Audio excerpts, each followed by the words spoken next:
want a big mahalo to Kona Brewing and everybody here tonight. It was just a couple of months ago that Terry and a couple of other board members and I were sitting right over there and meeting with the staff here and kind of gaming this out and seeing how this would work. And we knew that this first event would be a bit of a stress test for how it's going to go. And now as Olivia said a minute ago, we've got some good ideas for how to improve the format, the layout, all of the things as we go forward. And I did want to mention that, and I did talk to several of you, that we do at the end, of course, we're going to have questions for Mikena and pepper her. I mean, she is here for this. And thanks so much to Kona for raffle and for trivia at the end. So stick around for that. Have another beer. Nobody's going to get kicked right out. We really want to create, a real sort of friendly communal atmosphere for this event. And so, as Olivia alluded to, my name is Chris Hawkins. I live up in Waimea. I'm the incoming executive director of Malama Kai Foundation. Really quickly, show of hands. Do not be shy and do not lie to me. How many people have ever heard of the Malama Kai Foundation? All right, fantastic. We are probably the most impactful marine and coastal conservation organization here in Hawaii that you've never heard of. We save at least 90,000 anchor drops every year on coral with our day use mooring program partnership with the state of Hawaii. Thank you very much. We have done that via donations for 35 years, and we've just recently finally gotten some state funding for that program.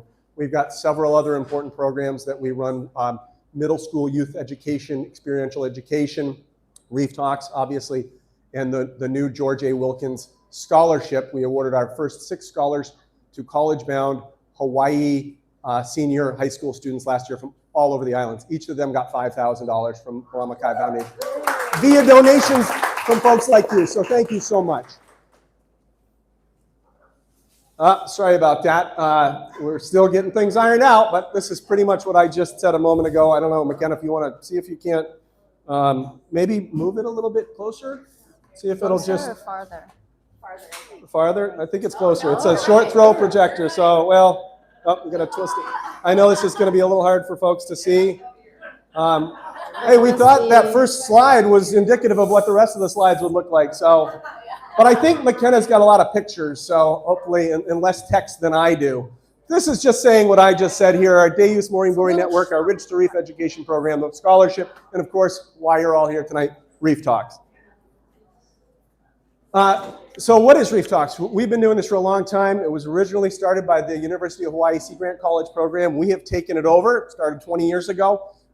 Usually the third or fourth Thursday of every month. This is the first time, again, we're going to keep hammering that home that we've done it in this venue. So we're working out those kinks. It's an opportunity to network, to learn. Really, it was started by the Sea Grant College program to bring high-profile researchers and educators like Mikena over from Oahu and Maui to Kona. And you can imagine 20, 25 years ago, that was really important before all of the video conferencing and meetings and YouTube and everything that we have now, getting people over and presenting their research findings from the University of Hawaii and elsewhere to the community here in Kona. So we've kept that alive over the last several years at Malama Kai Foundation. And it really is supported solely by donations, and we've gotten a couple of small grants over the years. We participate in charity walks at the Hilton every year. The more people that go to charity walk, I believe it's on May 9th of this year, the more money Charity Walks raises, the more organizations like Malama Kai Foundation receive the benefit. We received $3,000 last year from the people who walked and ran, including my family and myself and many other people in this room. So I'm encouraging you all. You can run, you can walk. It's great. There's events on the lawn afterwards. There's keiki booths. All of the hotels have food stations, and their chefs are preparing and providing food to everybody who's there. You don't even have, you could just come down and be part of that. But if you sign up and pay your registration to walk, they're aiming for $700,000 this year from that event. Last year was $652,000. So we really wanted to implore you, beg, plead to help in any way you can to keep this going. To be honest, at the end of last year, when the board of the Malama Kai Foundation met, they looked at it really seriously as, can we keep sustaining this? Because it was, costing the organization money. And that's fine, but it can't go on forever. So really, please, help us to keep folks like Mikena coming. I think this might be my last slide before I introduce our board member, Terry O'Halloran, to really properly introduce Mikena.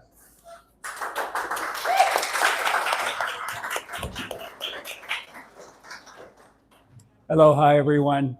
And thank you for this turnout is amazing. So thank you all for coming, spending your evening with us. This talk, we hope, helps bring our community together and educate you about our marine life and how to protect them. I'm really happy to announce our speaker tonight. Her name is Mikena Shay, and she is a marine wildlife guide, and she's here from the Big Island, but she's got roots. She has roots. Thank you. You can tell I'm really used to doing this. So, no, thank you. She has roots along the Oregon coast. She's been surrounded by the ocean from a very young age. She built her career on the water, beginning on the Great Barrier Reef and continuing as a divemaster here in Kona. Mikena brings extensive experience as a humpback whale naturalist and now guiding snorkeling and whale watch tours with Liquid Hawai'i. Mikena has a passion for connecting people to marine life through education, fostering understanding, and inspiring protection for the ocean and its inhabitants. We are very honored to have her here tonight, so please welcome Mikena Shay. Thank you, Tig.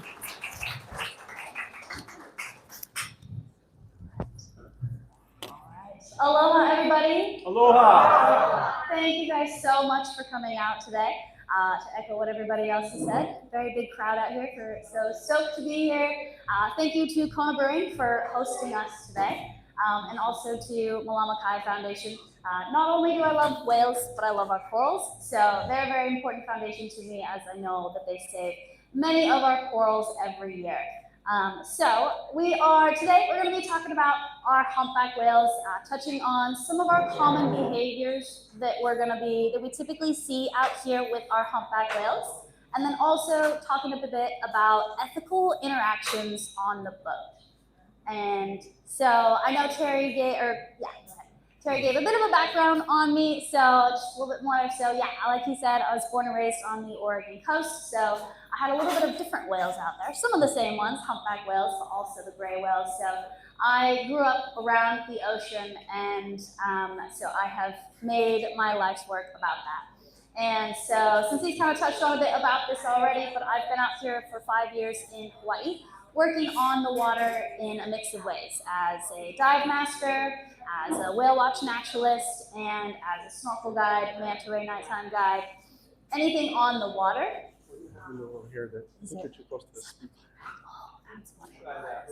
Is that better? Oh, that's so much better. I hated that. I was like, is it me or what is it? Thank you. Anyway, the reason I got into working on the water is because I like to give a voice to the voiceless out here. And so all of our animals out here need our protections. We see the Marine Mammal Protection Act has done a lot to protect and save our whales. And so as people it's us that are out here fighting for those things. And so as guides, myself and everybody else that's working on the water, that's what I love to be doing out here. So I like to use that platform to educate and just spread awareness about our marine life.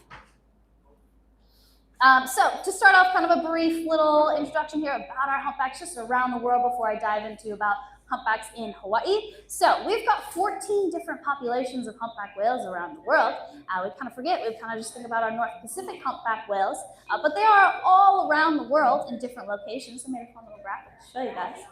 And they estimate that there is about 84 to 135,000 humpback whales around the world. 84,000 to 135,000 humpback whales around the world. So we've got a ton of them. It's roughly about 26 to 30,000 that are in our North Pacific population of the whales that come to Hawaii. All right, and so how do we know this? And we know this through the identification of our whales by their flukes. And so here's some shots of their tails to kind of show you guys a bit of an idea of how each tail is unique to them. And it's like our fingerprints. So thanks to Happy Whale, we have a really good idea of what our population numbers are doing. And why it's kind of so broad, that guess of how many we have, is because our calves are yearlings. Their tails, we don't always get to see their tails. They don't really show their tails as much in those first year or so. And then also, even if they do, their print hasn't come in all the way until they're about a year or two old. So that's kind of where they get that guesstimation there, a little bit of an estimate there for how many whales that we have. All right, so to jump into it now to a bit about their specific behaviors. So these are the behaviors that I'm going to be talking about today. There's lots of different things that we see out there today, but I wanted to focus on some of these. These are kind of the main ones that we typically see out there. So we're going to be talking about our cow-calf pairs and behaviors that we see between them, competition pods, heat runs, their sleeping behavior, and my personal favorite, the singing of the humpback whales. All right, so our cow-calf pairs, this is one of the main reasons that they are coming out to Hawaii. They're coming out here to either give birth or to mate. And so this is when we get to see our cute little guys hanging out with the moms. And I do believe there is a video here. Yes, there is a video that I've got for you guys. So I'll just kind of play that as we go here. Cute. This was a very curious mom and calf. The calf, actually, I take that back. The calf was a little shy. But the mom actually pushed the calf over to us to kind of show off, like, look at my baby. It was very, very sweet. We see that. That is one of the things that we sometimes see with the moms in calves, is that calves sometimes have that curiosity or they don't. And so the reason that they do come out to Hawaii to give birth is, one, it's much safer waters for them. They don't have to worry about too much of predators, like up in Alaska. They're going to be worrying about killer whales, are a big predator for them up there. Down here, they don't have to worry about that.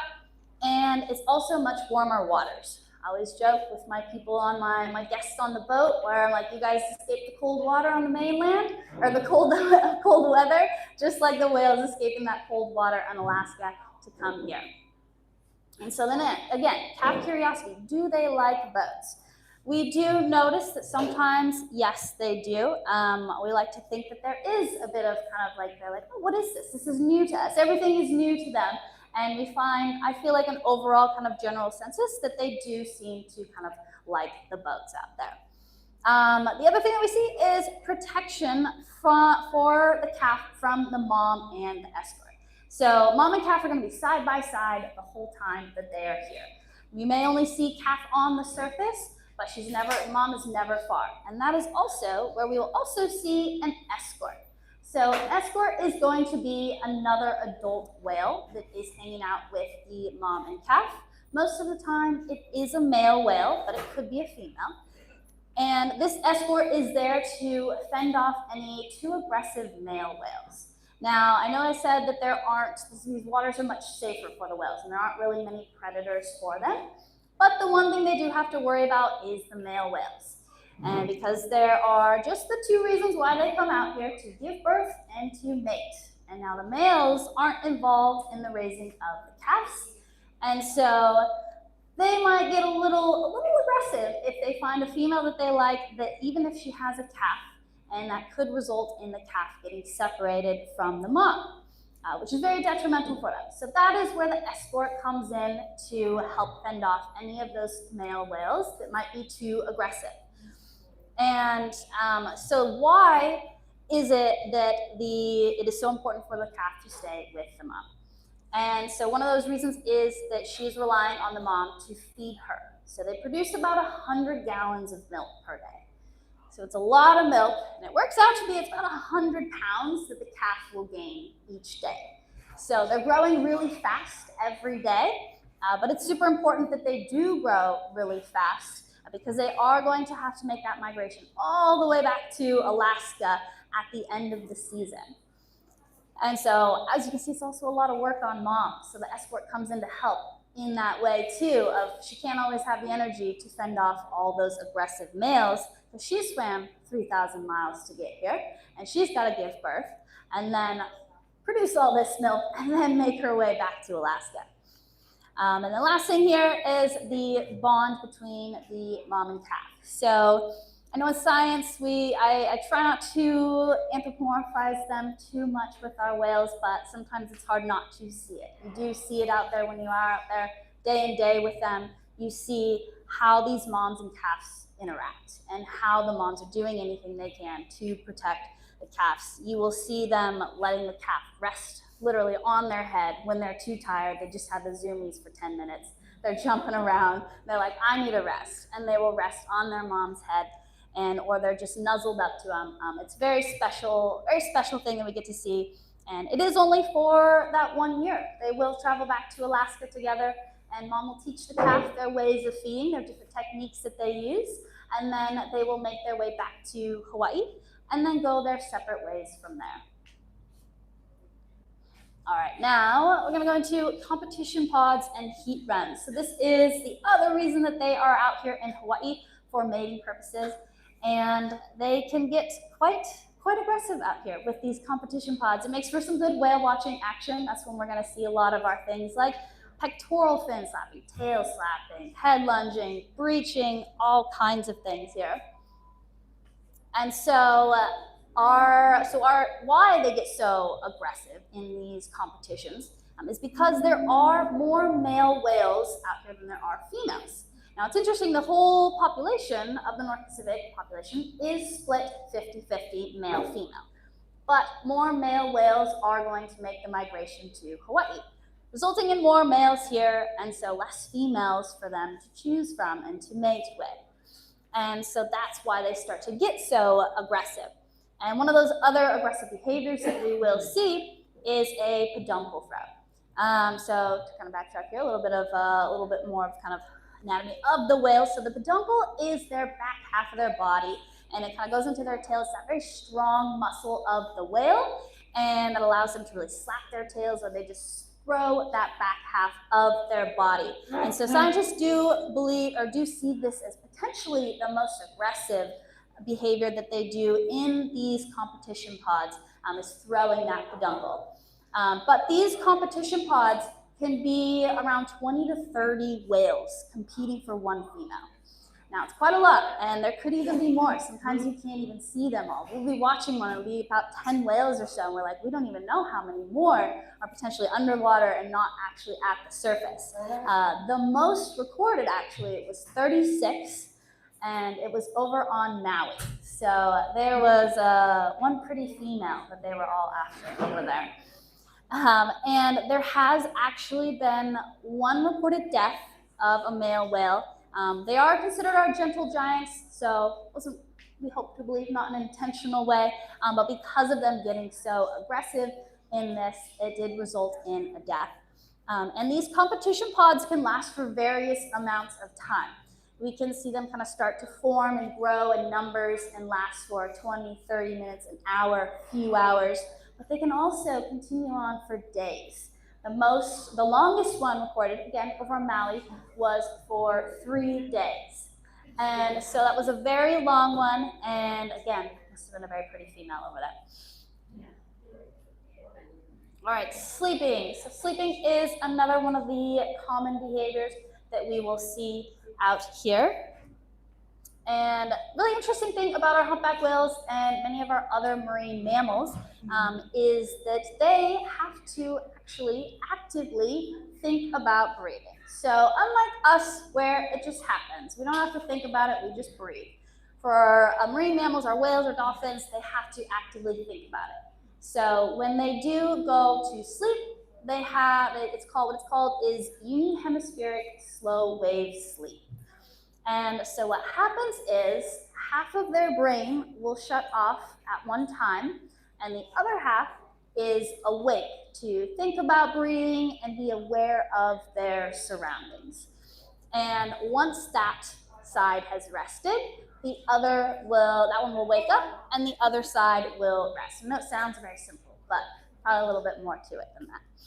And while they are in the sleeping mode, they are doing what we typically call logging. And so that is when they are just sitting on the surface and just slowly kind of sometimes moving along, sometimes they're very stationary. And that is why we just call them logging. And they need to stay close to the surface so that they are near for their blowhole to grab air.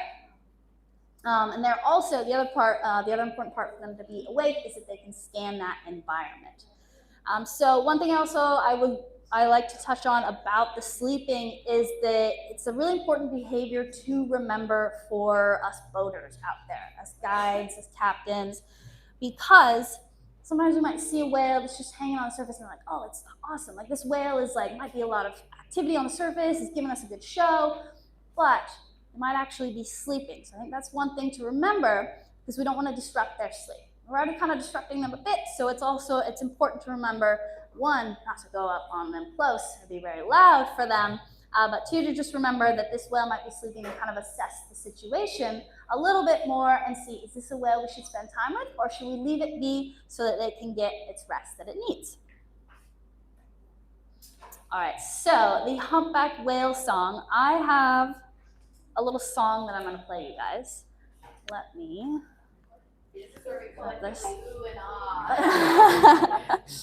Has anybody heard Humpback Whale song before? Has everybody heard it? Most people? Okay. Well, I'm going to play you guys a song. I'll just play part of it from this season. So it is a recorded song from this year. I hope this isn't too loud as we start it. Oh, here we go. Can everybody hear that okay? Yeah? Okay, cool. I'll let it play for a second, and then I'll talk a bit more about it.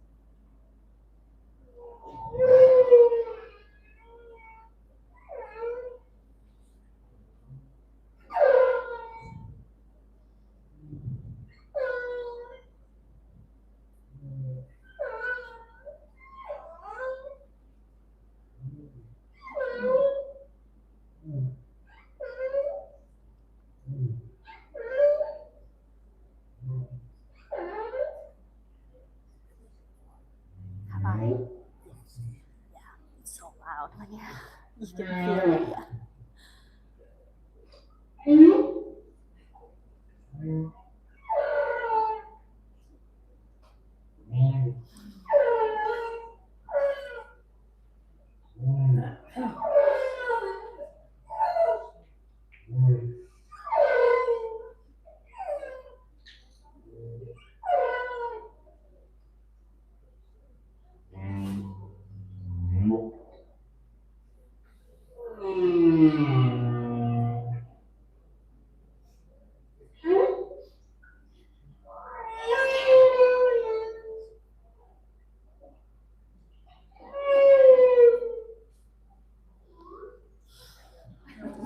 Everybody sing it. This would be the male.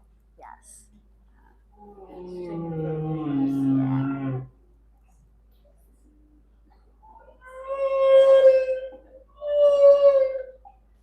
So I could let it play on and on. It's quite a long song, but I'll let it play in the background if you guys want. But I got a couple questions I was asked here in the front was if I've been in the water with when they were singing, and I have, yes, and it's very loud, especially if they're very close. And if they are very close, you can actually just feel it kind of vibrate in your body. So it's really cool. Highly recommend if you're out there snorkeling during this whale season to tuck your head underwater a bit there, see if you can hear them singing out there. And then was also asked too if this is a male whale singing. And yes, this would be a male singing here in this song here. Oh, leave it on this slide. So I'm going to talk a little bit more about the songs and why they sing. Just a bit about it here. So the Humpback Whale song is very complex. There's a lot to it, and it's something that is still kind of a mystery to us. We're still trying to understand it a little bit. And they actually almost gave up on understanding it, but it's kind of cool if they haven't, because we have learned a lot since then. And so I'm going to dive deep a little bit into it technically here, but I won't go too much into it to bore you guys. But to relate it a little bit to the human language, so if you guys are familiar with the phonins that we have, so we have 40 different phonins, and these are these sounds. So it's going to be like our common sounds, like a TH sound, so like that, this, or like an ER sound. So there's 40 different ones of those.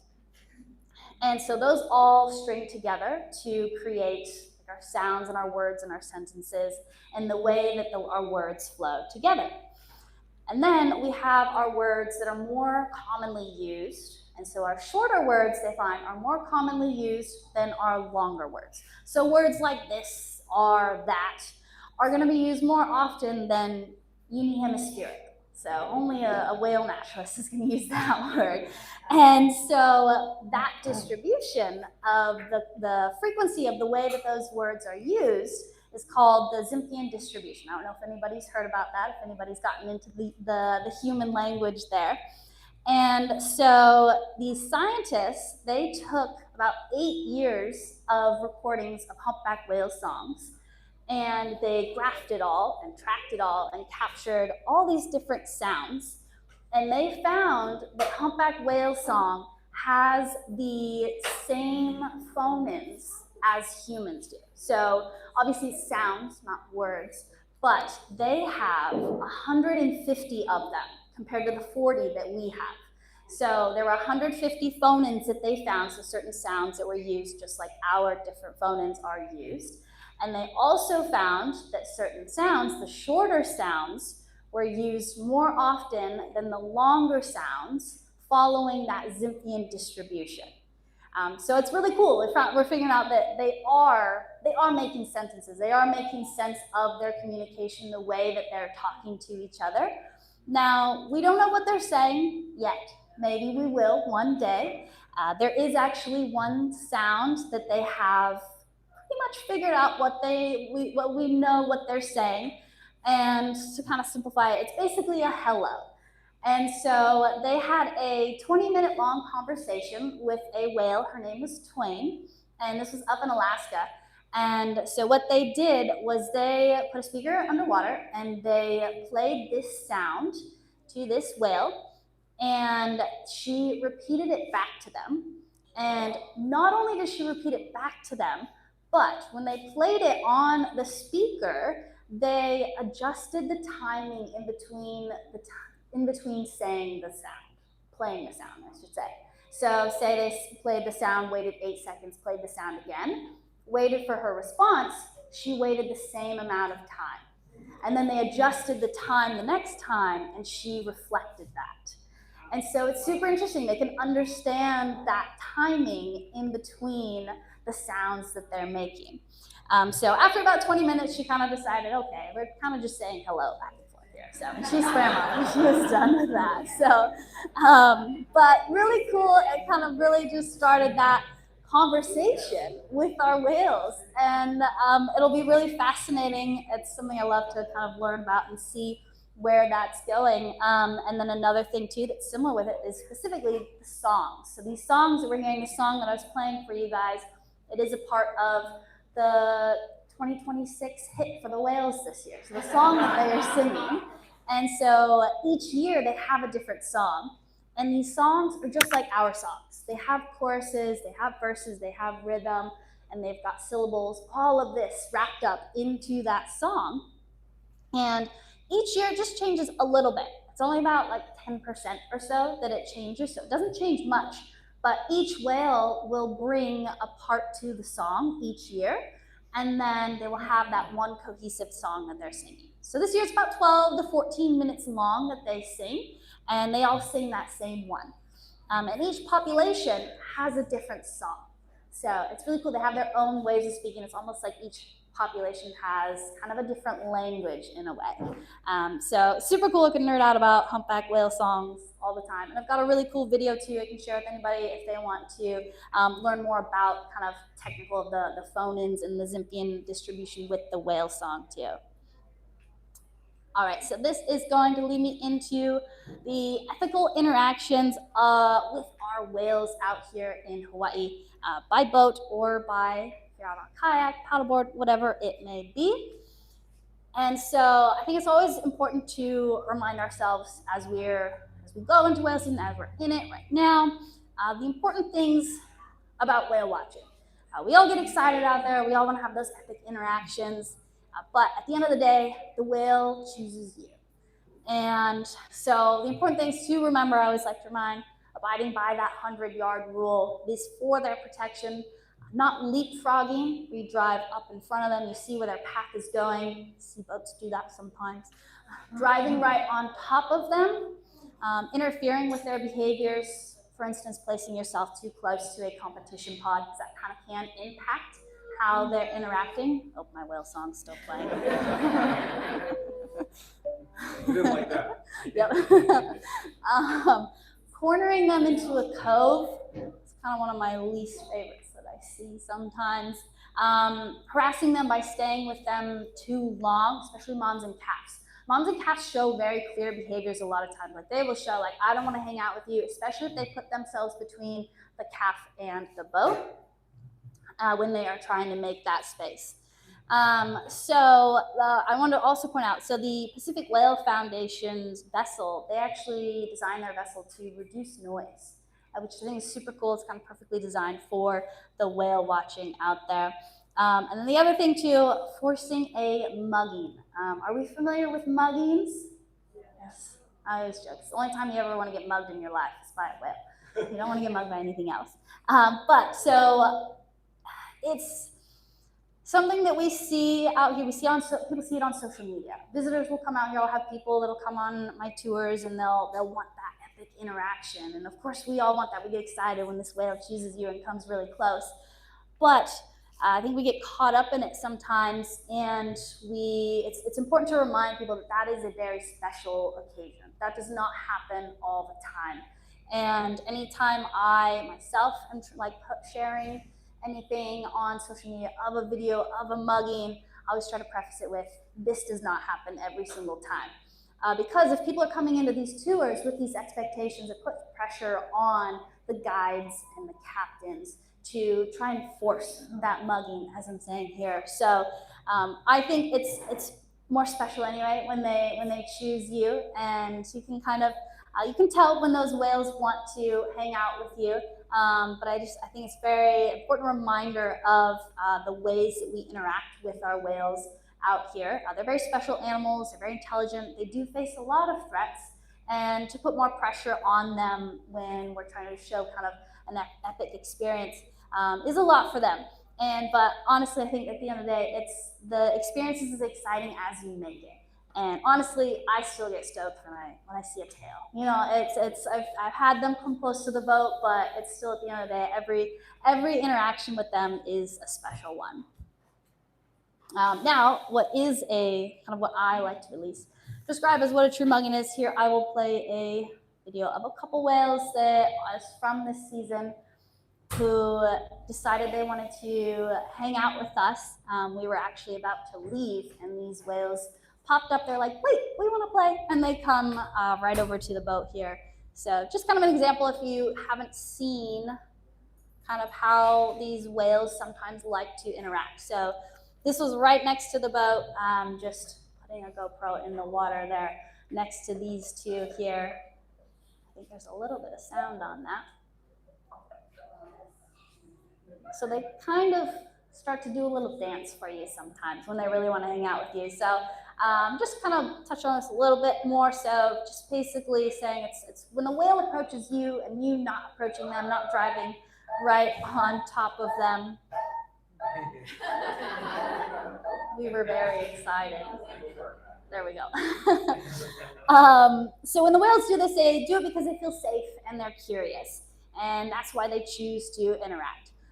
So I kind of already touched on this already about the social media, how sometimes that makes people think that that is what is expected every time, that a whale mugging is going to happen every time. But it's not. It's going to be that special moment. And like I said, each interaction is as exciting as you make it. And then last bit here is about their conservation. So coming back a little bit to the whale song, the humpback whale song is actually one of the main reasons we have such a healthy population of humpback whales today.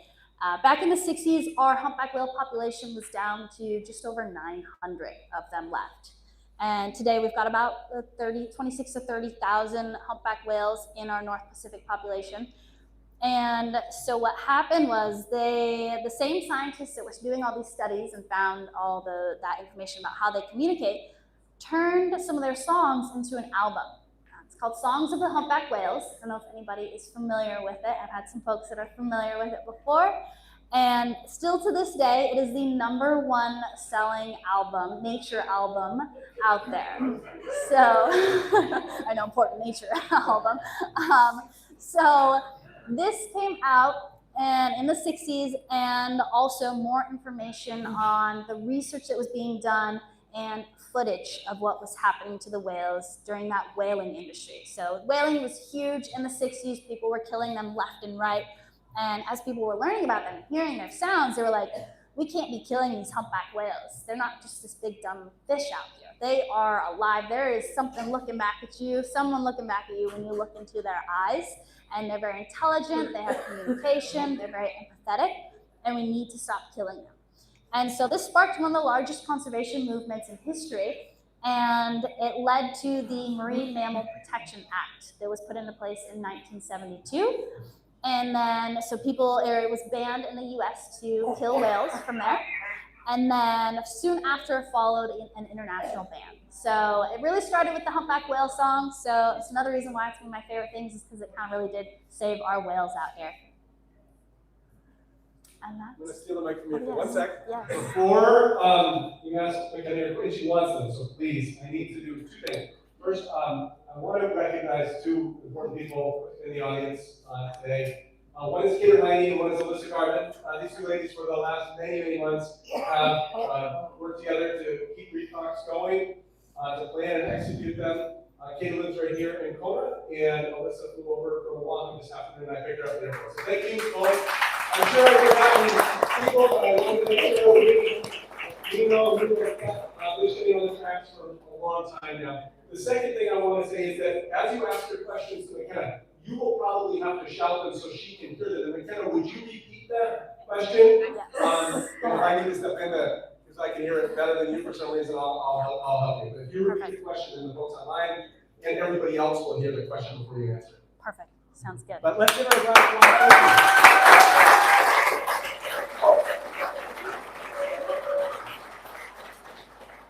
Yes. Yeah, one thing I wanted to ask about, is there particular organizations that are behind / spearheading the study of the song? There. So the question was?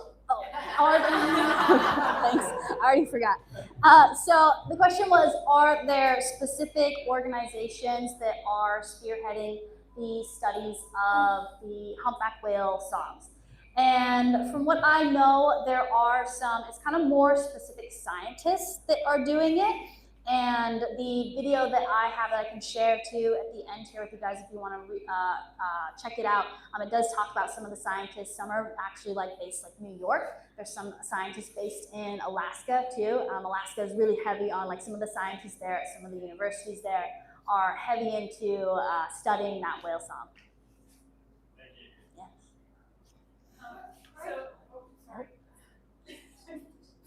We'll go one and then the other. When you were talking about the heat runs and the death, was that a death of a whale or a human? Oh, good question. She asked if the death that I was talking about during the heat run was a whale or a human, and it was a whale. And then I do have one more. Yeah. When you were talking about their sleeping techniques and the 2 different sides of the brain, are the 2 different sides similar to ours, where one's different for different functions and the other does other things, or are they more equal so they can both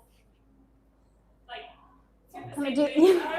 So the question was about the whale's brain and how the 2 sides will each take turns in resting, and then so are the 2 sides kind of similar to the human brain in that one side is responsible for one some things and the other is responsible for other things?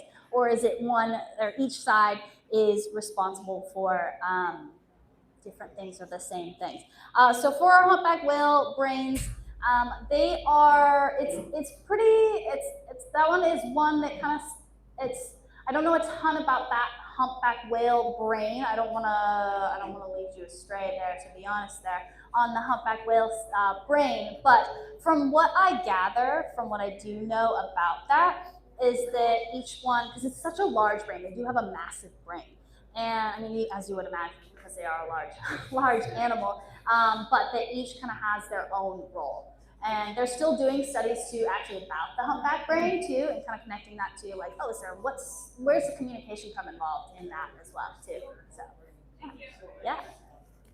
I've noticed that in the past 5 years or so that when there are high swells or when there's really strong winds and the waves are crashing against the cliffs, that the whales seem to go out farther offshore. Is that a possibility that it's because they can't hear each other and they go out that far so they can? So the question was that, so she said they noticed in kind of the last 5 years that when there's like high swell, a lot of wave activity, crashing, wind, that the whales will go a little more offshore, and asking if that's because they can't hear each other and for communication purposes. And it could be. A lot of the things with our whale behaviors is we found that there are a lot of different reasons for a lot of the things they do. Like for instance, they're breaching. People ask like, do they do it for this and that, like for fun or for mating purposes? And I'm like, yes, to all of those.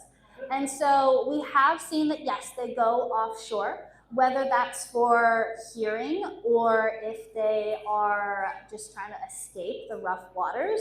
That could be a very good possibility there. But one other thing too that we have noticed, so we'll notice sometimes they will go offshore like you're saying, sometimes we find that when we are out there whale watching and it's super windy, they will breach more often. Yeah, so it's like they like playing in the wind. It's like they're jumping, they like the feeling of it against their skin. And so they do a lot of things that are still, we're still like, okay, why are you doing that? Every year, it seems like every year we'll see something new. We're like, what was that behavior that they're doing? Yes, John? When they sleep, do they buddy up like dolphins? I've seen, a lot of times when I see them sleeping, it's usually with other whales. So, the question was, do they buddy up when they sleep? So it's like numbers and safety. Anybody else? Are they feeding a lot when they're here, or there's as much food? I know they don't have as much food as up north, but... Yeah, good question. So the question was, do they feed a lot when they're here? Is there enough food? And the answer is no, they don't eat here. I mean, they might find some kind of fish here and there along the way that is on their menu, something that they can eat. But we are a little bit of an ocean desert for them and that type of nutrients. We don't have the right type of fish for them out here to eat. So when they're out here, they're fasting. So they're living off of that blubber. I mean, the females that are giving birth, they will lose about 1/3 of their weight while they're here because they just don't have any food for them to eat out here. The male escort, is it the same escort with the same female repeated years, or does it seem to be different escort each year? Yeah, so she asked if the escort is the same male whale each year for the same female, and it is not. It'll be different escorts, and it'll actually change throughout the season too. She might have a different male escort or just completely different escort one day, and then a little bit later, she might have a different one actually. So you said there was a 50-50 split, equal distribution of males versus females, but way more males travel there. Why? So she asked, there's 50-50 split male-female in the population, and why do more male whales come here? And the answer to that is that more females tend to need to stay in Alaska for an extra season to replenish. So especially if they've given birth, so they've used up, like I said, 1/3 of their weight that they will lose. And so they will stay in Alaska sometimes for that extra season, that winter season, to refill up on food. We should do that. Yeah, I agree. Yes. Yeah. Yes. You. Hi, Mikena. Hello. I used to think that the whales came down here and they spent 4 months down here, but then I read that that's not the case at all. That they'll come down for a short time and then go back, and other whales will come. Is that? Can you tell us a little bit about that? Yeah. So the question was that do whales just how long basically are they spending here? She thought like it used to be thought that the whales were spending like 4 months here the whole time here, but it sounds like they actually spend shorter time. And yes, that's true. They don't spend. I mean, I know our whale season is from about December to April. Each year is a little bit different depending on when they're arriving and how many are coming. But yes, so they don't all stay for that whole entire time. And I mean, our moms and calves specifically, it's about 5 to 6 weeks, depending on how fast the calf is growing. But that's usually the amount of time it takes. And same for other whales, kind of around that. Some will stay longer, but because there's so many coming, that's why they come at different times. So it'll last for those few months that they are all here. And each year we kind of notice differences in when they're arriving. Like this year we kind of was an overall consensus amongst some others that I worked with on the water that were like, they were a little bit late this year. I don't know if anybody else noticed that, but a little bit of a late start for our whales this year. Yes. While they're here, do they travel among the islands, or do they tend to stay kind of localized to a particular area? Yeah, so the question was, do they travel amongst the islands? And they do, yes. So they'll be spotted over here on the Big Island, and then a week later, they can be seen on Maui. And how we're able to know that is through people uploading their photos of the tails on Happy Whale. So happywhale.com has a massive database of all the whale tails, and it'll send you actually notifications. So if you're out whale watching and you get a shot of the tail, that'll send you like, oh, someone spotted your whale on Maui. So they'll go to Oahu, Kauai, even the far northern Hawaiian Islands as well. Cool. Yeah. Hey, I have a question for you. So I have 2 questions there. The first one is, so if the mother's giving birth and it's about a third of their baby when they're here, how do they have enough energy to get back to Alaska for that long trip? And then my second question is, what was the health of the numbers of the whales in Hawaii this year, Big Island, like during whale counts and stuff? What was the health of it? Is that what you, Yeah, like the numbers of the whales visiting Hawaii and Big Island, what were the numbers for this year compared to last year? Oh yeah. Okay. So I'm sorry, your first question was Body weight. body weight, thank you.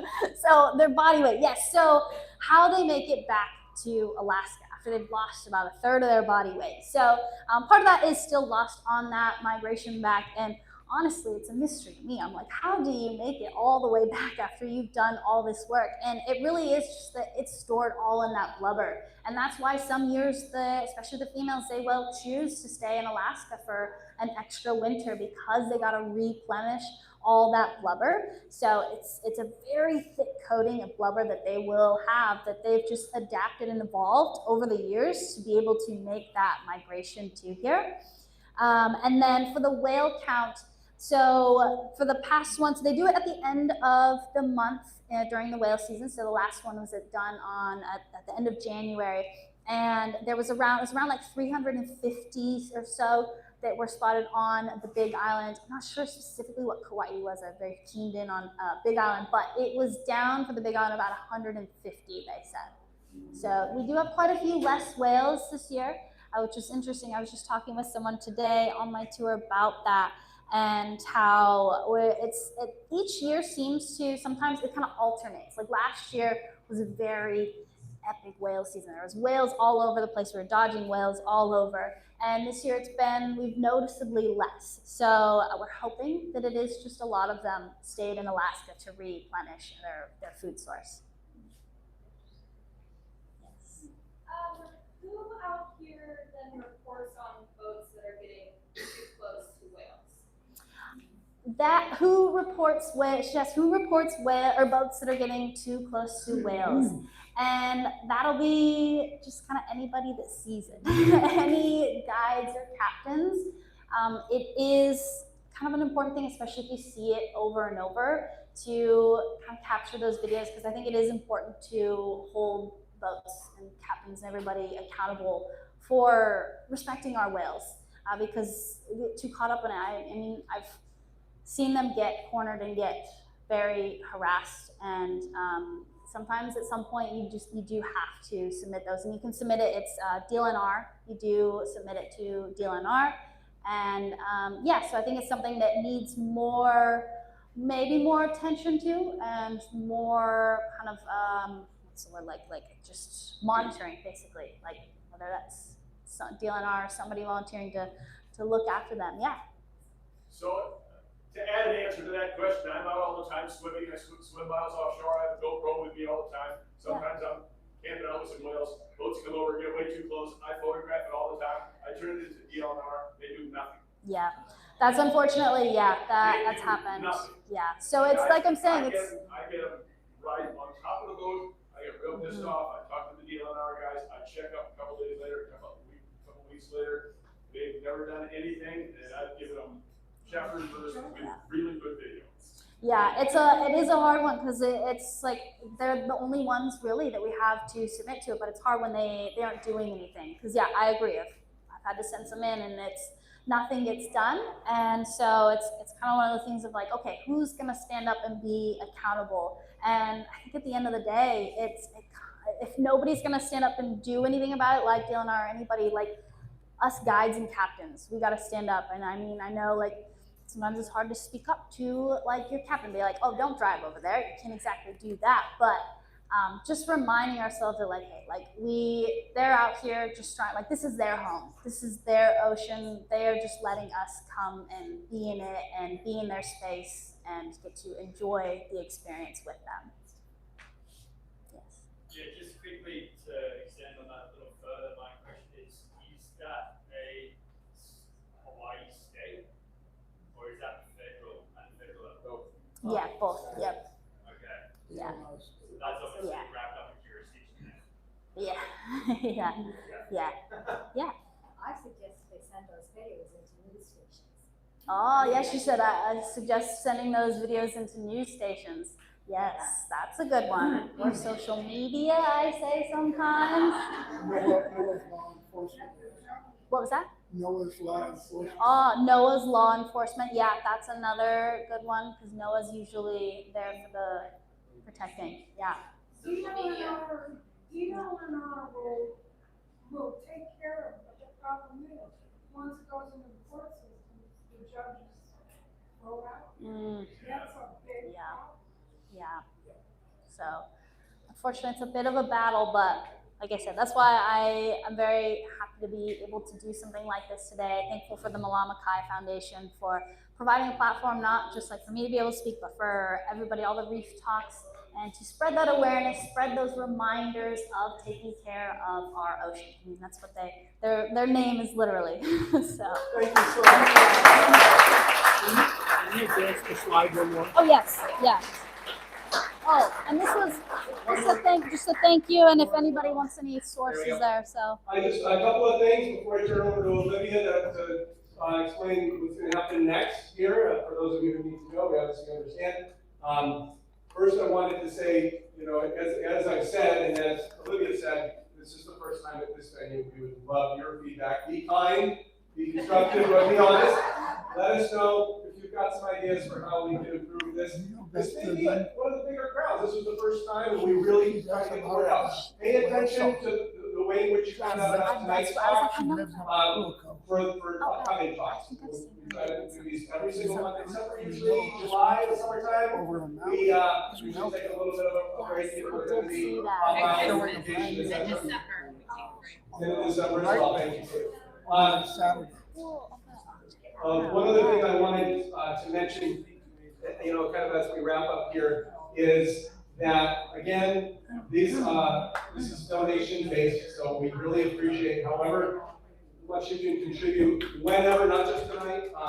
You can do it whenever through our website. But we really want to see you back. Again, we really want your feedback. And so, Olivia, I think you've got the mic now to talk about what we're going to do next. Perfect. Yes. Mahalo, everyone. This is an awesome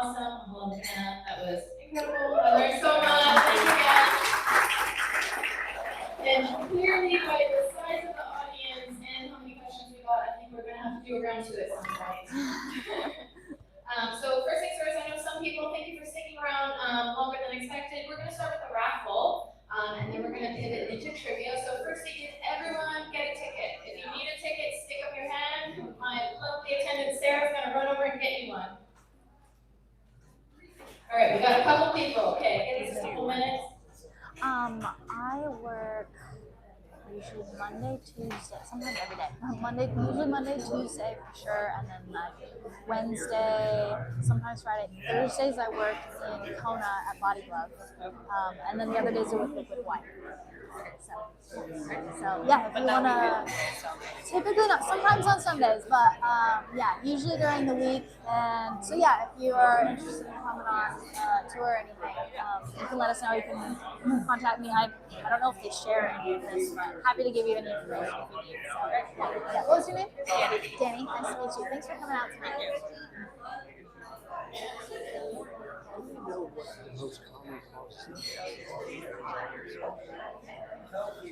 The most common cause, I mean, nowadays, thankfully, it's not humans. I mean, that it used to be that we were just killing them, but yeah,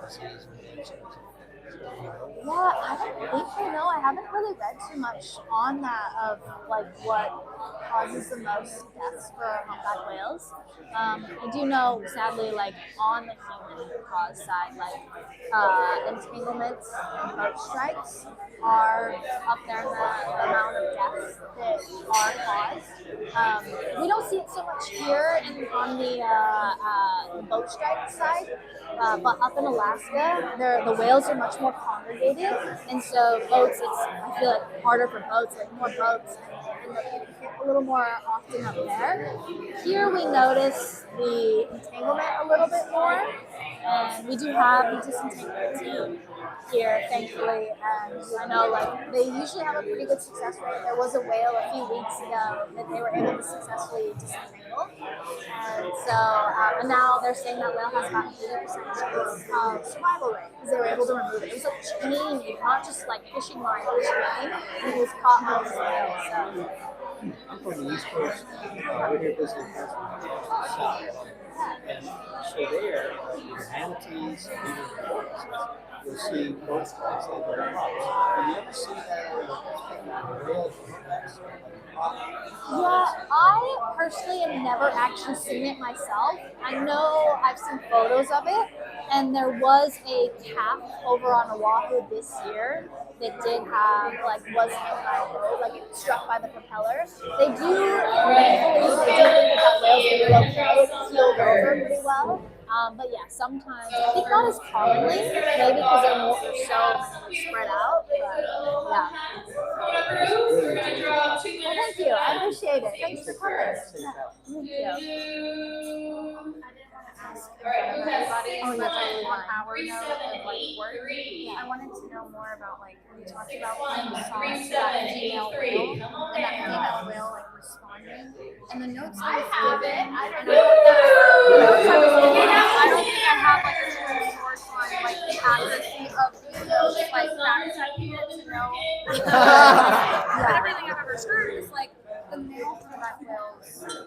All right, second person, we have 613793. I had more questions about that. Like, 613793. Recording of a female responding and actually singing, or is that more 613793. Do I hear a woo out on the lanai? I think we have a winner. Come on down. Woo! All right, you want a hat as well. The male whales, when they're singing that long song like what I was playing, that is the males. So it'll only be the males that'll sing the actual song. This is happening up north. Yeah. So, but all the whales. All right, next up we have some beautiful Liquid Hawai'i towels. I'll get Sarah to model it real quick. This is one of our newer beers. Came out end of last year. So these are quick dry towels for when you're out on the boat watching whales. We have 613843. Woo! I see some hands in the air. Come on down. Yeah, like almost like maybe it's like. Congratulations. Thank you for being here. All right, we're drawing one more for the same. We got 613837. Yeah, and like also 613837. like they'll make sounds amongst each other. Mom Hey, and we Pop, got another lanai winner. Oh, See, it pays to be out on the lanai. So yeah, I wanted to ask.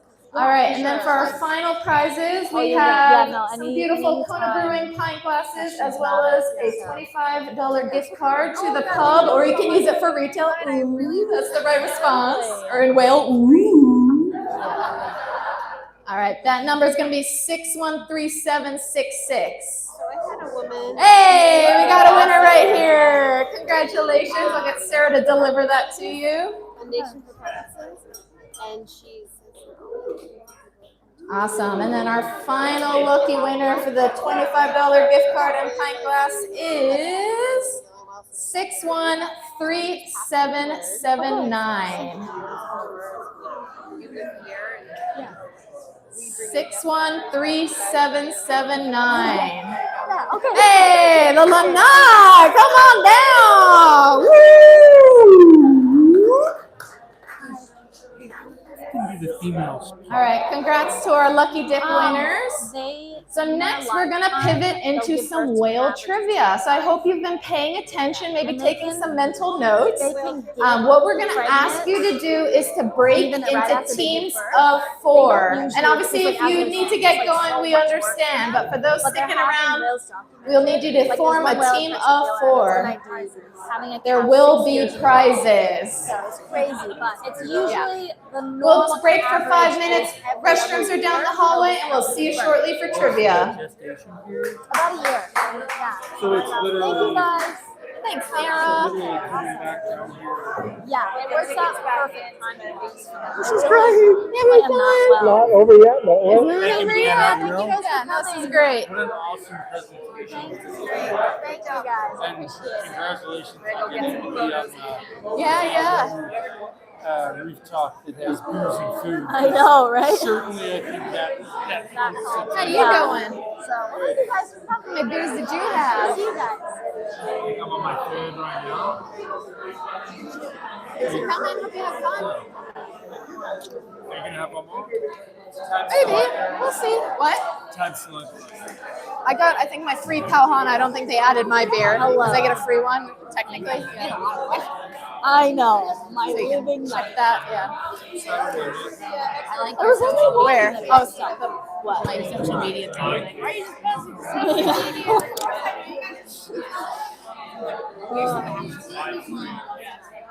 That I don't know. Maybe out there. We're gonna rush this trivia. I don't think you're allowed to play. Oh, are they actually doing it still? Yeah. Okay. Whale trivia. Whale trivia. You'll have to be the moderator. You're probably the moderator. She told me I wasn't doing it. Yeah, you have to get away from us. We have to leave. No, not gonna know. No. They're all different. I'm gonna go say hi to Kelly.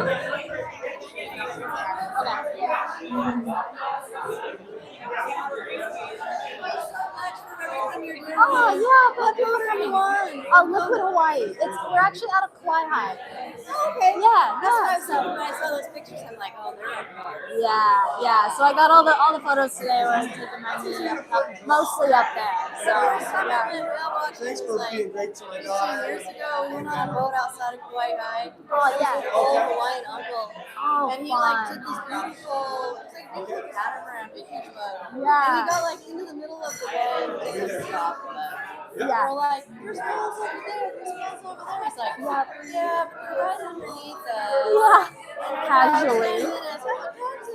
Yeah. And sure, literally, on the dot. Either side of the council. You're like, whoa. I know, when you're up there, you learn where they're at. My captain that I work with up north, he's here tonight. And he literally does the same thing. He's like, they're going to pop up right over there in a couple minutes. And they literally, all over the place. Yeah. So, Really nice. I enjoyed your talk so thank much. you. I'm glad you guys enjoyed it. Thanks for coming out tonight. And thank you, too. Hello. Thanks for coming. How are you? Good. Good job. Thank you. Just nervous. I feel like I breezed through my beginning and then got in the groove, but thank you. I know. They were like, this is a huge turnout. So thanks for coming. Yeah. Thank you. Appreciate it. Appreciate you guys coming. I was going to ask a really stumper bit. Oh no. Okay, hit me with it. Let me see. Because then I can look it up if I don't know it. Thank you. Huh? No, so many people. I was like, I'm so nervous. Oh yeah. Oh, it wasn't really something. I'm actually curious. Does a particular whale in Alaska only come to Hawaii or to Mexico, or do they alternate? They'll alternate. They'll mostly, like for their first few years of life, they'll go to where they're born because like that's what they know. But they have been tracked and spotted going to different places. Like they've seen whales they came here in Hawaii, and then like 2 years later, they spotted through the tails, like getting photos on Humpback Whale over in Mexico. There's actually been one whale that was tracked, spotted it in Mexico, and then they spotted it in Hawaii the same year, and then it went back to Alaska. I think I read that.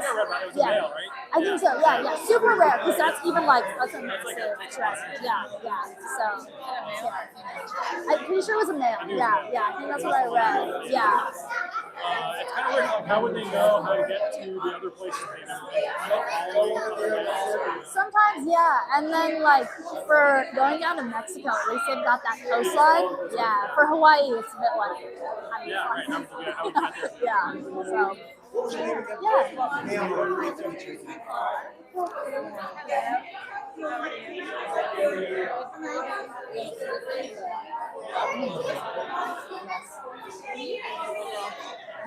I guess we're waiting for trivia.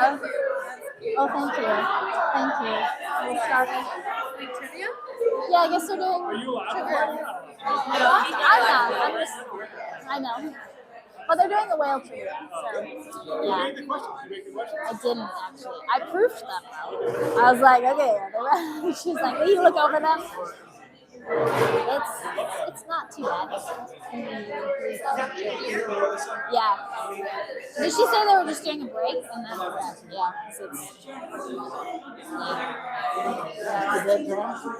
Yeah. You gotta get up early to get on the boat? Probably, yes, actually. I know. I don't know what tours I got tomorrow, but at least something probably. Get involved with the disentanglement. Yeah. Colin. Okay. Captain Zodiac. He can put the Maria. Okay, sweet. Yeah. Probably not much because we're coming into March and things are starting downhill. Yeah. We have another whale over on the Hilo side. Partly entangled and also had a lot of assignments all over it. Oh, gosh. And Thank you. All right, it looks like we have a team up here. Okay. 4 people per Keep an team. eye out for it. See, but yeah, I'll reach out to Colin. You're welcome to come. Oh, thank you. Thank you. I mean, I've been aware of whale research for a long time. And I love how you.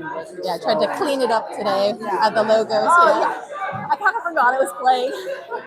Kind of absorbed. All right, remember to be in teams of 4. If you're flying solo, you need to find 3 other buddies. Yeah, this is great. Yeah. Thank you. Absolutely.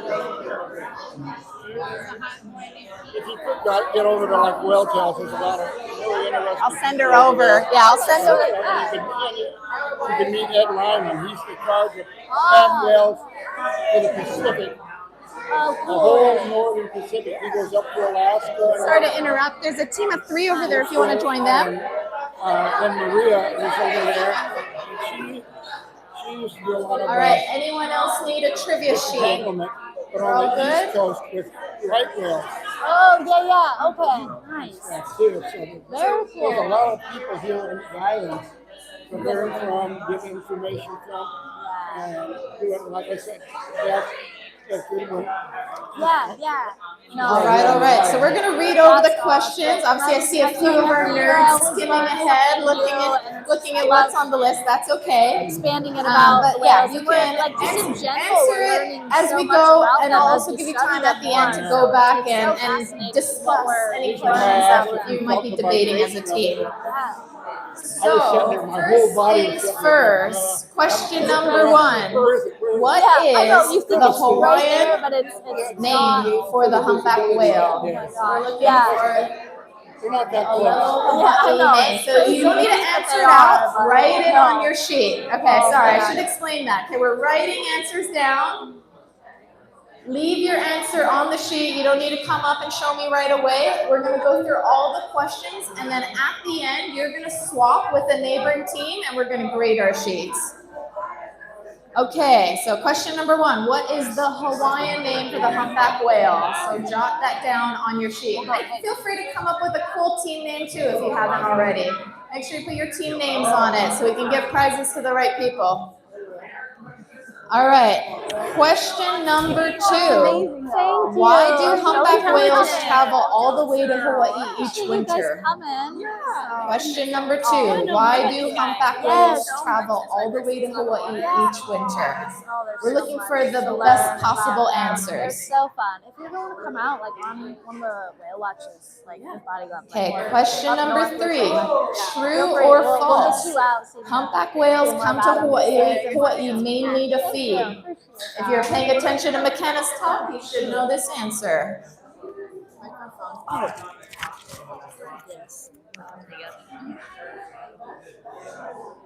All right, question number 4. What month is considered peak humpback whale season in Hawaii? So we know that it's a few months that they're here, but which month is considered peak humpback whale season in Hawaii? Question number 5. Roughly how many miles long is the migration from Alaska to Hawaii for a humpback whale? Please don't ask ChatGPT. Try and guess it yourself.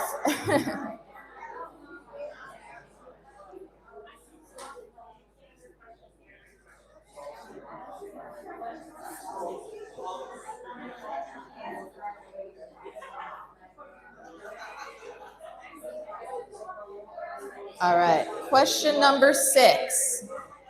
About how fast can a humpback whale swim when it's cruising?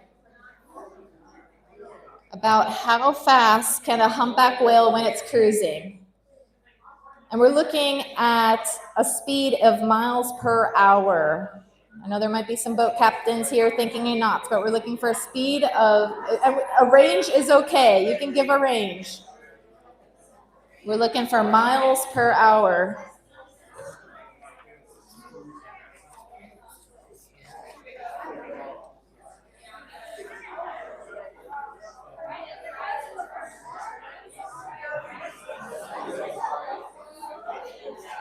All right, question number 7.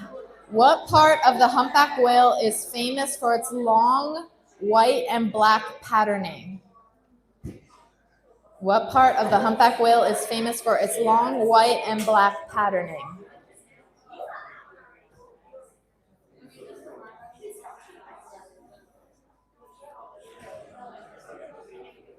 Make sure to pay attention to keywords like long. All right, number 8. What unique behavior do humpback whales use to catch fish? What unique behavior do humpback whales use to catch fish? So we're looking for a specific behavior here. This is a known technique.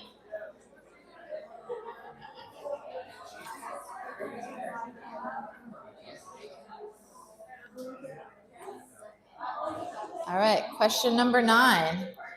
We learned this in the talk as well. Which sex of humpback whales is known for singing the long, complex songs? Question number 9. Which sex of humpback whale is known for singing the long, complex songs? Question 10. How long can a humpback whale song last? This is your best guess in minutes. And obviously the songs get repeated for like hours and hours and days, but how long in minutes does a normal song last?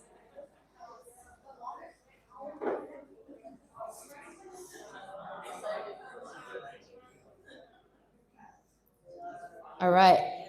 Around how much can an adult humpback whale weigh? So we're looking for an answer in tons and or in pounds. However your brain works best.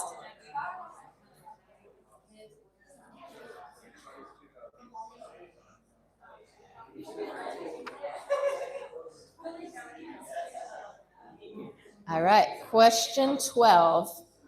What is a baby humpback whale called? This should be an easy one from the top.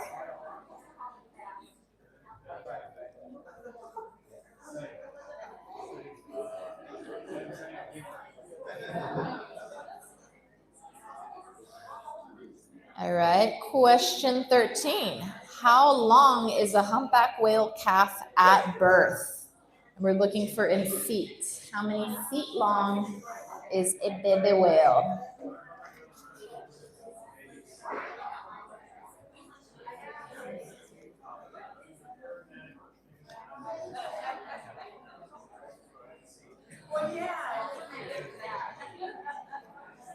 Question number 14. Which Hawaiian island is often considered one of the best places to spot humpback whales from shore?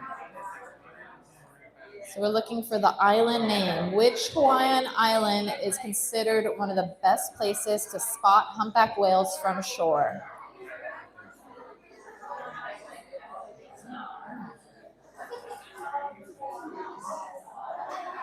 Question 15. How close are boats legally allowed to get to humpback whales in Hawaii's waters? So we're looking for the legally allowed limit. How close can you get? Anything closer than this, we should report them to DNLR or blast them on social media.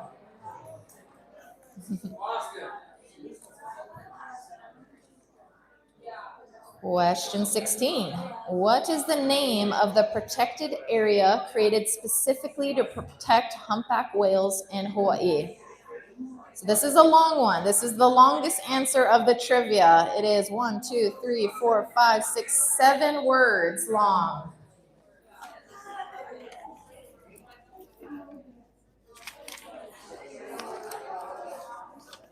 Best guess wins.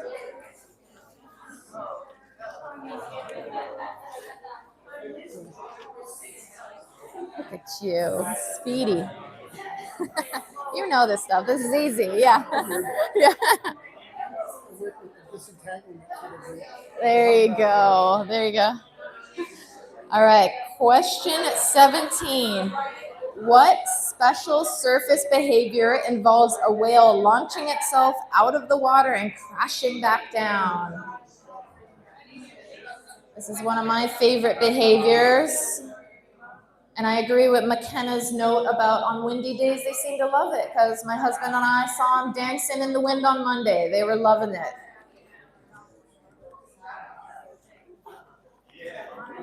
All right. Question 18. What body part do humpback whales use to slap the surface of the water? What body part, or should I say whale part, do humpback whales use to slap the surface of the water? And we're looking for the specific part, so there's might be multiple words in there.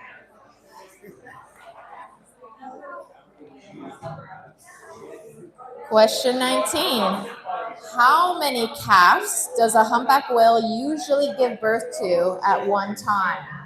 So in a single birth, how many whales come out of that whale? I know, whale math. All right. Question 20. True or false? Humpback whales have teeth. True or false? Humpback whales have teeth. Brownie points if you know what they have. And our final question, why are humpback whales especially important to Hawaii's marine education and conservation efforts? So this is going to be more of a sentence than just a word, but there's a few key reasons. So provide your best heartfelt answer. All right, I'm going to give you guys a few minutes to just simmer on that, discuss, debate, do some math, and then we'll come back and give answers. Last one, the best. There's a whole bunch of different answers for the last question. There are. If you're in the tourist trade, it's for that. Yeah. But the real good answer is the history of the Yeah. islands. There's a lot, yeah. And like it says, what is the name? The Hawaiian name? Malama. Yeah, exactly. Yeah, there's a lot to that one, yeah. I'm excited to see the answers, yeah. All right, once you're done hanging onto your sheets, and then we'll be swapping with a different team for grading.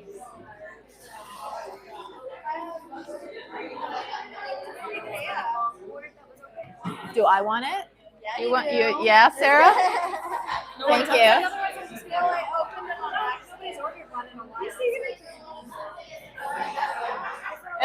It looks completely full. Yeah. There you go.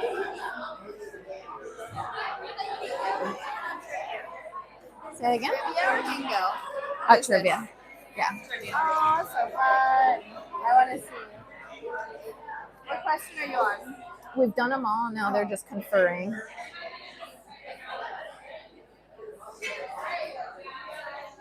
$20 The whale song. How long does it last? Yeah. 20 minutes? Oh, So what did we say we were doing for prizes again? Okay, so first place gets fanny pack, Yeah. Cups. hats, and cups. Okay. Yeah. And then second place just gets fanny pack and cup. And then third place. I don't think we did third place. I think we can did. So we can do fanny packs for second, cups for third. Yeah. Okay. I think that's it. Yeah. And there's some teams that don't have fanny packs.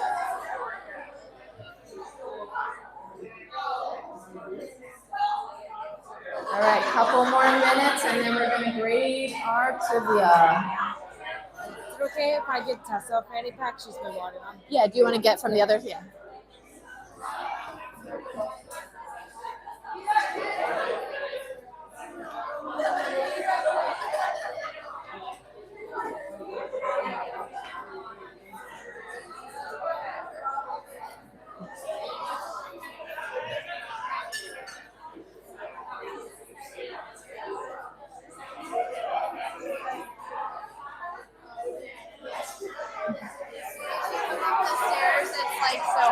Everybody. I was like, okay. Body temperature.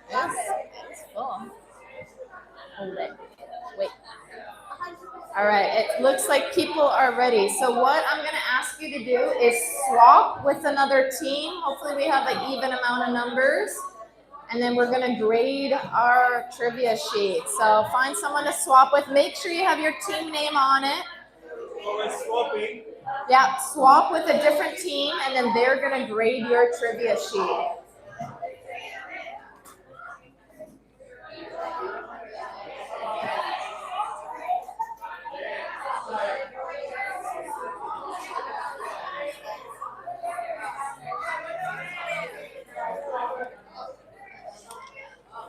All right, have we all swapped or ready for the answers? So each question is going to be worth 1 point.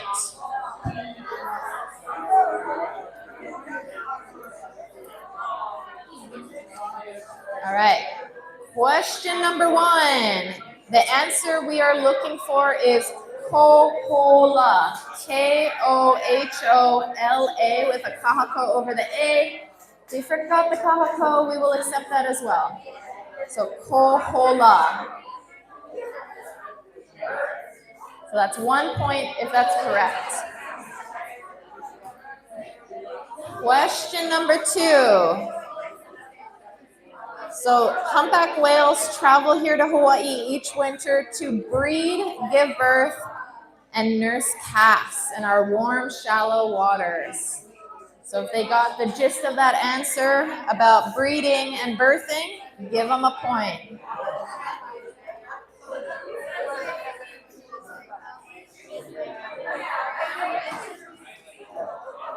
All right, question number 3.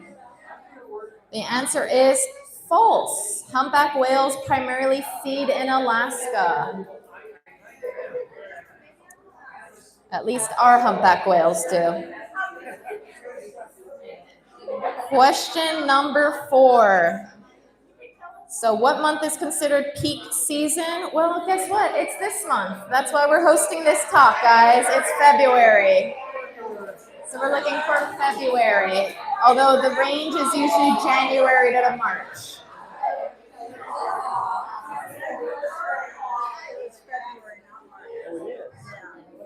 All right, question number 5. How many miles long is the migration from Alaska to Hawaii? Well, it's about 3,000 miles. So anything within that 3,000 range, give them a point.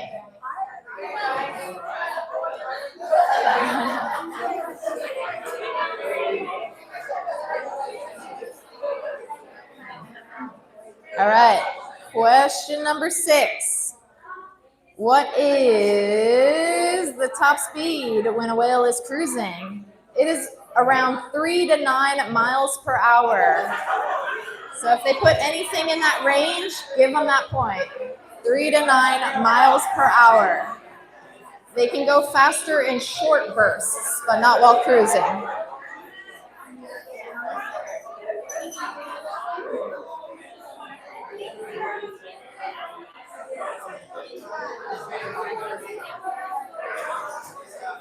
All right, question number 7. So what part of the whale is famous for its long white and black patterning? It is their long pectoral fins, aka flippers. So long pectoral fins, aka flippers. The keyword was long in there. That was kind of a fun question.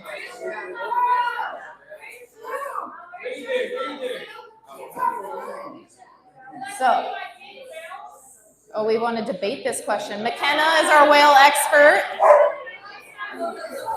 Let me clearly said you said read or listen to the wording on it. I said long. Okay, we're gonna let our expert chime in.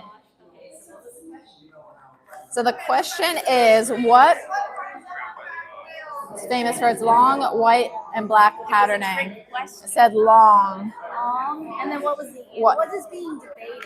7, we said long pectoral fins or flippers. Some people are saying fluke should be accepted as an answer. That's a very.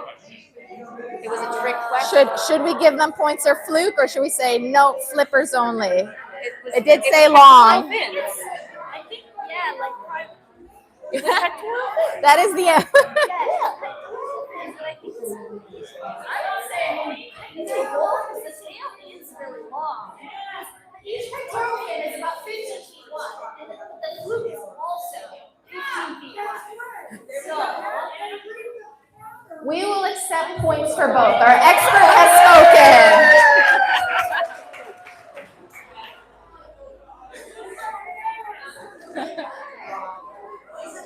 I love how serious you guys are taking this. This is wonderful. All right, let's see if we have any other juicy questions in here. All right, number 8. What unique behavior do humpback whales use to catch fish? Bubble netting, correct. So this is how they trap and concentrate fish before feeding. It's a really cool technique if you haven't seen it. There's some awesome YouTube videos online. All right. Question number 9. Which sex of humpback whale is known for singing the long, complex songs? What's the answer, guys? Male humpback whales, because they're trying to woo the wahine whales, right? They're auditioning for the role of mating. It's pretty important. All right, question number 10. How long can a humpback whale song last? And we're looking for in minutes. So this is obviously a range. As Mikena said, the songs of this year may be in that 12 to 16 range, but we're looking up to, and this is an average. So we put 20 minutes. So this could be debated as well. This might be another hot, juicy one. So I'm going to say, let's consult our expert what range we'll give that will be considered acceptable for a point. What range of time for a song will be considered worthy of a point? I mean, I know it's like up to 20 minutes, but from my experience, most songs are about 16 minutes long. So 12 to 20 will be accepted as a point. 12 to 20 minutes. And I'm sure this is debated in other humpback whale communities beyond our shores.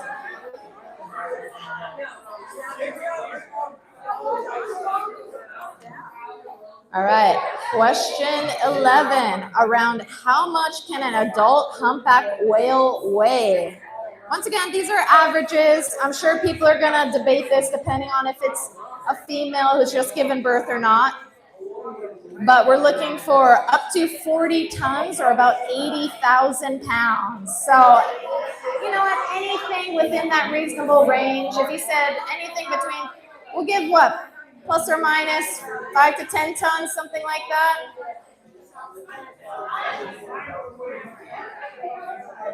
Because, you know, if they lost some weight, you know, they're on holiday in Hawaii, it gets snatched, you know. All right. I would say anything between 30 to 50 tons, that's an acceptable answer. We're looking for an average. All right, number 12. What is a baby humpback whale called? We use this word a lot tonight in the talk, so this should have been an easy point for everyone. We're looking for a calf. All right, question number 13. How long is a humpback whale calf at birth? Once again, this is an average. The answer we are looking for is about 13 to 15 feet long. Sounds like we got some winners. They got that right.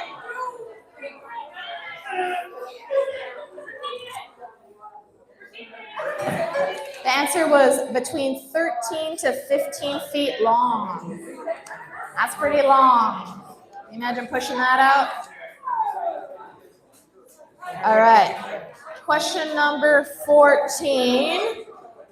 Although we consider ourselves the best for whale watching, the answer we're looking for the Hawaiian island considered one of the best spots to watch humpback whales from shore is Maui.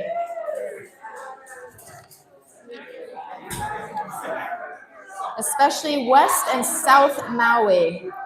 They love that channel between us and them.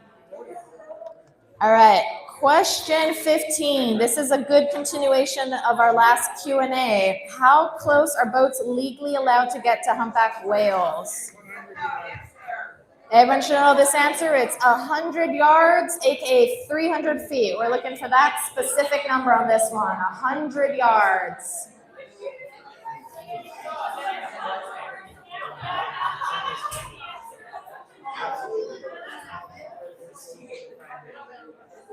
All right, question 16.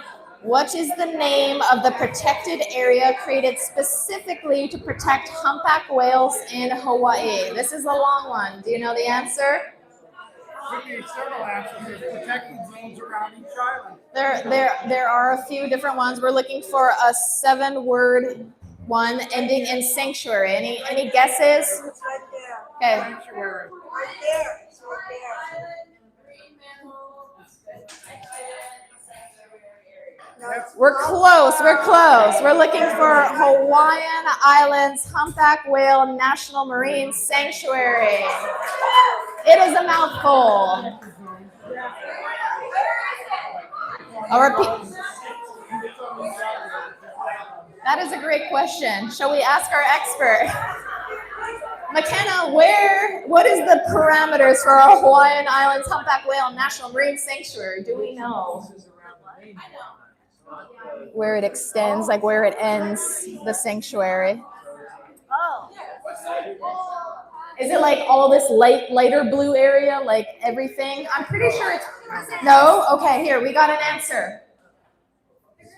The National Humpback Whale National Marine Sanctuary, part of it is on this part of the island, not the rest of it. Okay. That's part of Maui, Lanai, and Molokai.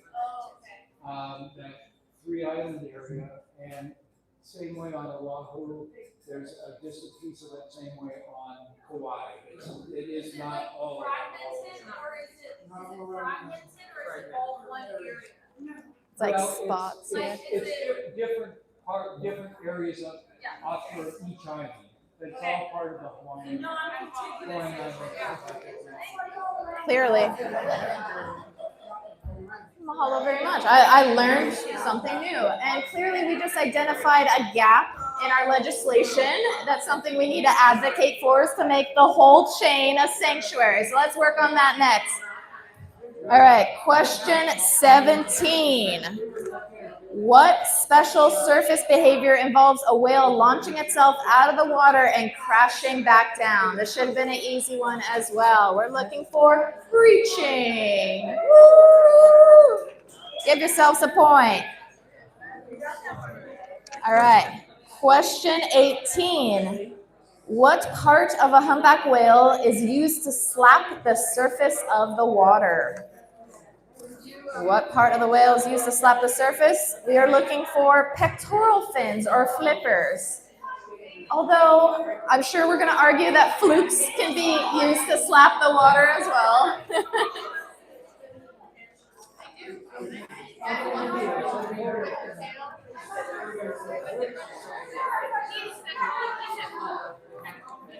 All right, question 19 should have been an easy one as well. Humpback whales usually give birth to one calf at a time. One calf at a time. I have a question for our whale experts. Has a whale ever given birth to twins? Yes. Woo! They have given birth to twins. We don't want them to because they can only sustain the pair of one. One and done is the goal, one and done. But twins do happen. All right, we're getting there, we're getting there. Question 20. True or false, do humpback whales have teeth? No, they don't. Excellent, they have baleen. Kudos points if you put baleen, but those don't count for real points. And our last, but definitely not least question, because this is going to be a more lengthy, heartfelt message, is why are humpback whales especially important to Hawaii's marine education and conservation efforts? So I'm sure these answers were varied. The simple answer that we put is because we are one of their primary breeding and calving grounds. We're a major hub for research, education, and therefore advocates to protect the species. There's also a rich cultural legacy and history there as well, and I'm sure we have some other answers. Let's chime in. What else do we got? Okay, so the question, or the answer I have that was asked in big words is their poop fertilizes the entire ocean. Is that I'm going to consult our experts. Does their poop play a significant role in fertilizing our ocean? It does play. It feeds the plankton, which the plankton will pull carbon dioxide from the air, it'll feed other animals, so yes, they will whale. Point for whale poop. Let's get it. All right, anyone else have an interesting answer they want to check in, or are we good with that? All right, so if there's no other questions, you're going to tally up your scores. And then we're looking for our top 3 scores. So we're going to go team by team and check in what people got. So pass it back to the person you got your trivia sheet from. We're looking for a total score, a little basic math involved.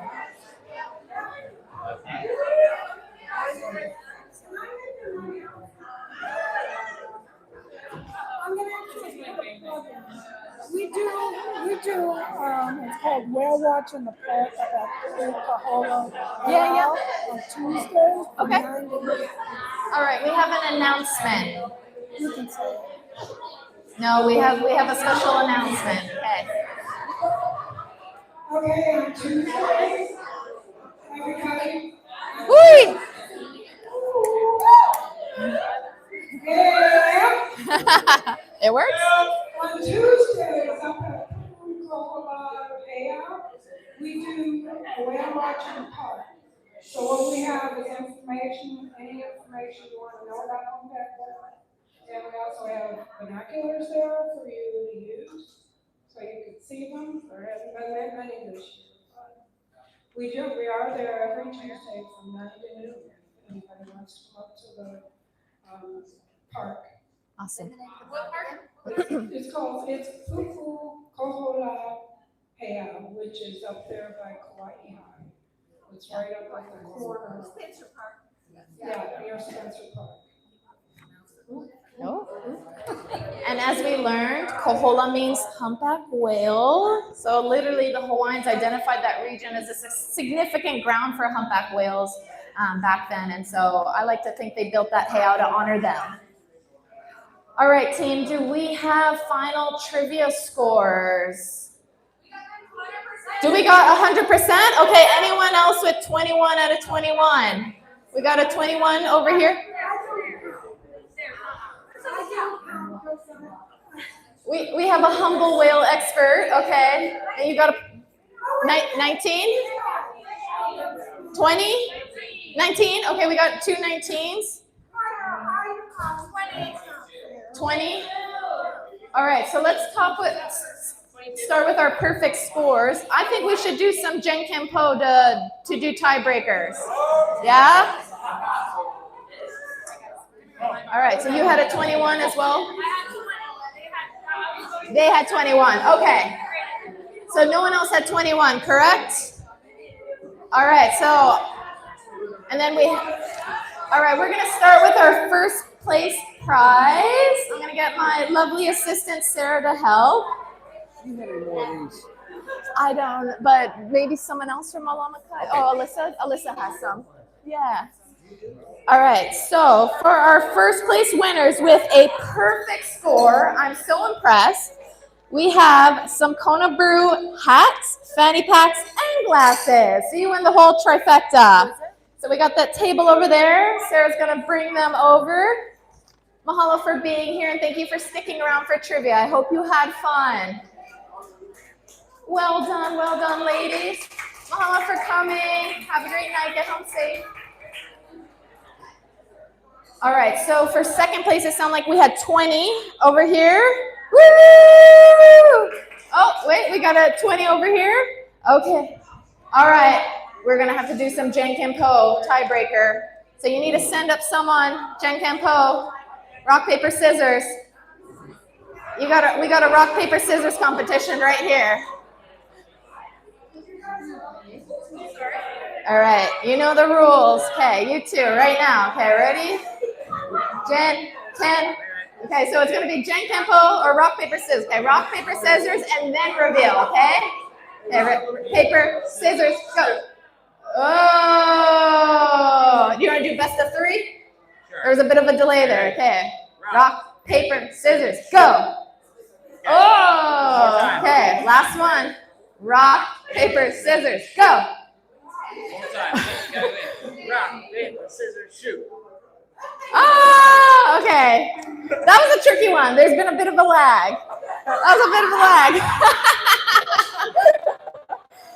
going to give it to this team right here. You were quicker to draw with your hands. So thank you. So we'll grab your prizes. So for you, we have 4 fanny packs for your team. That team over. All right. Now for third place, it sounds sounds like we had some 19s. Is that right? So did I have a 19 over here in the back corner?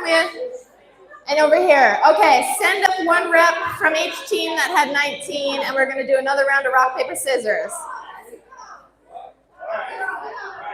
All right, over here. There's no winners and losers here. We're all just having fun. All right. Okay, let's work on our timing. Okay, ready? Rock, paper, scissors, go. Okay, best of 3. Okay, rock, paper, scissors, go. Okay, tie, rock, paper, scissors, go. Hey, that was one more. Okay, rock, paper, scissors, go. Oh, all right. You guys win some Kona Brew pint glasses. Woo! Woo!